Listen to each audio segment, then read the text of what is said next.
saya Advina Aula Putra Madani dengan NIM 23040210069 dari kelas pemecahan masalah matematika 2025. Oke, video ini saya buat untuk memenuhi tugas mata kuliah pemecahan masalah matematika.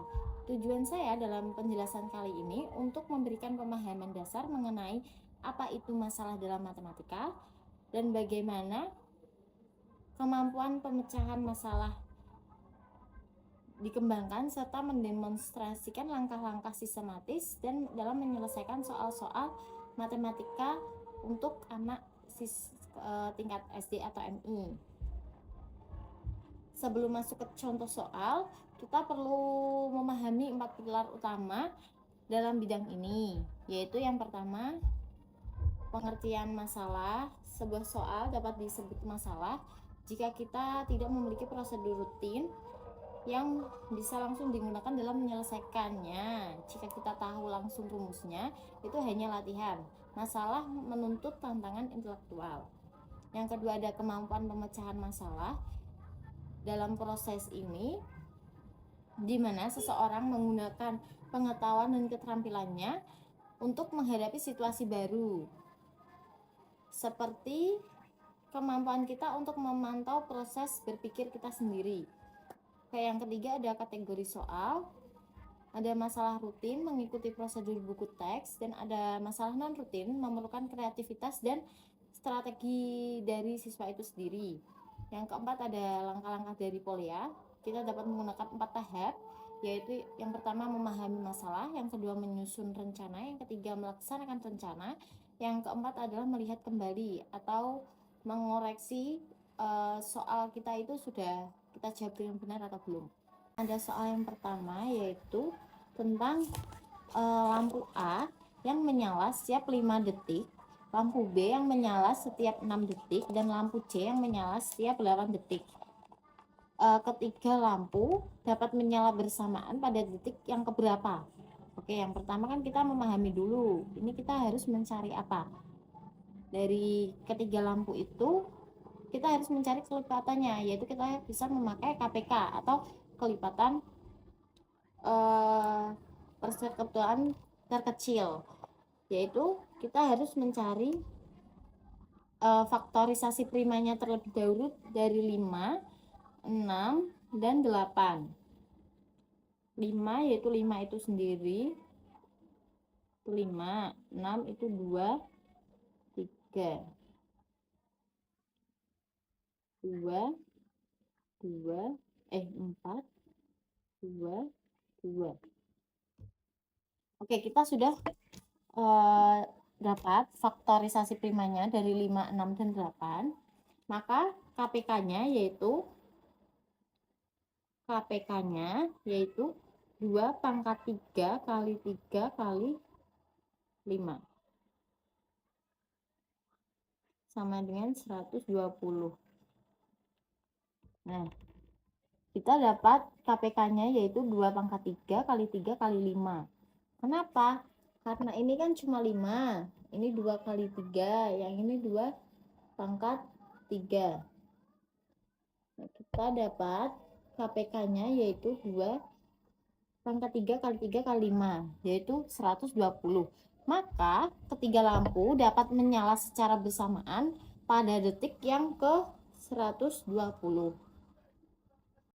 Soal yang kedua, yaitu ada sebuah bak mandi berbentuk balok dengan ukuran 1 meter dikali 0,5 meter dikali 0,8 meter. Bak tersebut sudah berisi air sebanyak 1/4 bagian. Berapa liter air lagi yang dibutuhkan untuk mengisi bak tersebut hingga penuh? Maka kita harus memahami dulu, dari soal tersebut kita itu untuk mencari apa? Yaitu kita mencari sisa volume yang belum terisi. Dengan catatan 1 meter kubiknya itu sama dengan 1000 liter. Dan kita membuat rencana, yaitu dengan menghitung volume total dikurangi dengan yang sudah ada atau langsung dihitung 3/4 atau sisanya. Maka kita melaksanakannya yaitu dengan volume total, volume balok yaitu 10 dikali 5 dikali 8 kali 8 sama dengan 400 liter.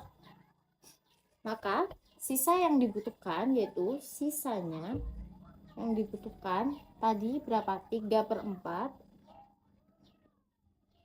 dikali 400 liter itu berapa? 100, jadinya 300 liter. Nah, melihat kembali 1/4 dari 400 adalah 100. Jadi 100 ditambah 300 sama dengan 400 liter. Itu tepat. Karena fullnya kan itu 400 liter. Jadi yang perlu ditambahin yaitu 300 liter. Baik, dikarenakan soal ketiga tadi tidak ada suaranya, maka saya akan mengulanginya lagi, yaitu dari soal pengolahan data atau analisis data. Soalnya yaitu rata-rata nilai matematika 5 orang siswa adalah 82. Jika salah satu siswa baru masuk dan nilainya digabungkan, rata-ratanya menjadi 85. Berapakah nilai siswa baru tersebut? Kayak dari soal tersebut kita dapat memahami adanya perubahan data karena penambahan jumlah peserta. Dan kita melakukan rencana yaitu bandingkan total nilai sebelumnya dan sesudahnya, yaitu dengan melaksanakan ini. Tadi saya sudah menuliskan total nilai awal, atau kita sudah mencari tadi total nilai awalnya yaitu 5 orang, yaitu 82. 5 kali 82 sama dengan 110. Dan total akhir atau adanya penambahan jumlah peserta tadi itu menjadi 6, dan rata-ratanya itu meningkat menjadi 85. Jadi 6 dikali 85 sama dengan 510. Maka nilai siswa baru tersebut yaitu 100. Dari 510 dikurangi 410. Dan nilai 100 ini sangat logis karena adanya kenaikan rata-rata yang signifikan dari 82 menjadi 85. Itu merupakan kenaikan yang sangat tinggi. Oke. Baik, yang keempat yaitu ada soal jarak mengenai perbandingan. Jarak kota A ke kota B adalah 180 km. Bus melaju dengan kecepatan 60 km per jam. Jika bus tersebut berangkat pukul 7.30 dan beristirahat di jalan selama 30 menit, maka pukul berapa bus sampai di kota B? Nah, dari soal tersebut kita dapat memahami, yaitu kita mencari waktu tiba dengan memperhitungkan waktu istirahatnya. Dengan rencana kita waktu perjalanan sama dengan jaraknya dibagi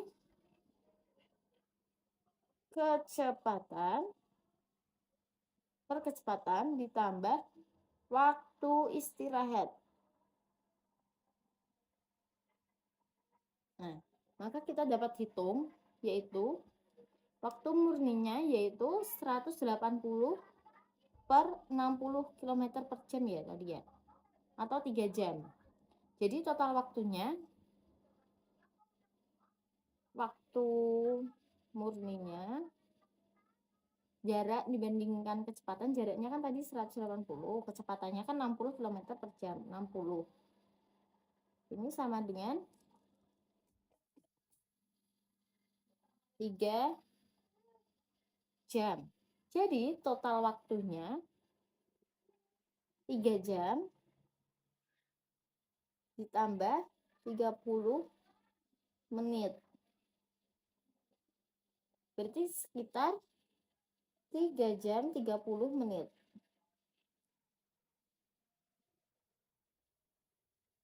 Oke. Kan tadi berangkat itu pukul 7.30. Kalau perjalanannya membutuhkan 3 jam 30 menit, maka ini ditambah. Jadi 3 jam 30 menit. Jadi sekitar jam berapa? Jam 11.00.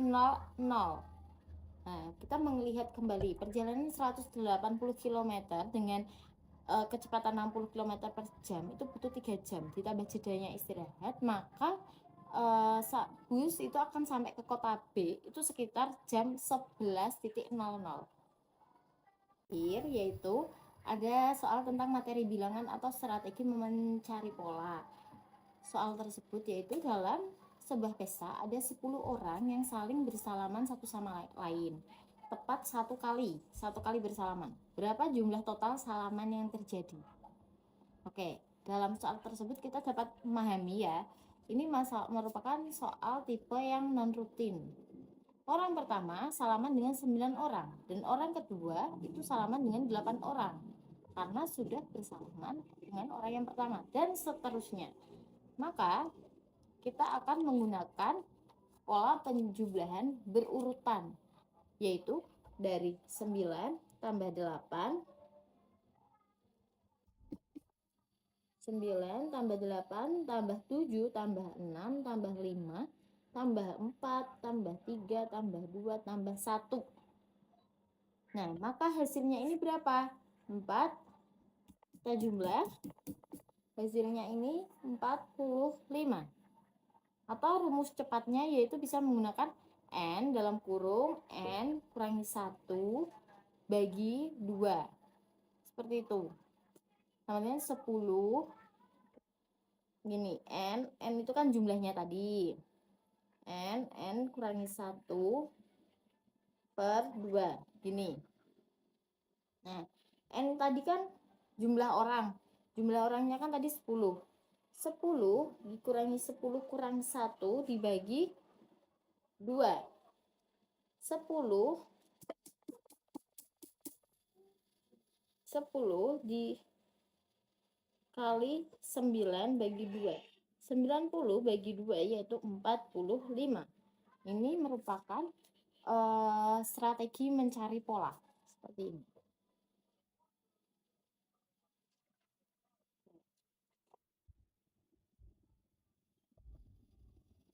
Oke, rekan-rekan sekalian atau teman-teman semuanya, dari kelima soal tadi kita bisa melihat bahwa pemecahan masalah bukan hanya tentang menghitung angka, tetapi tentang bagaimana kita memahami struktur masalah dan memilih strategi yang tepat yang dapat kita gunakan dalam pemecahan masalah. Oke, sebagai penutup, ingatlah kata dari George Polya, yaitu matematika itu bukan olahraga penonton. Anda harus terlibat secara langsung untuk menguasainya. Oke, sekian dari saya. Mohon maaf jika ada kekurangan dalam penjelasan ini. Semoga bermanfaat bagi kita semua. Terima kasih. Wassalamualaikum warahmatullahi wabarakatuh. Sampai jumpa.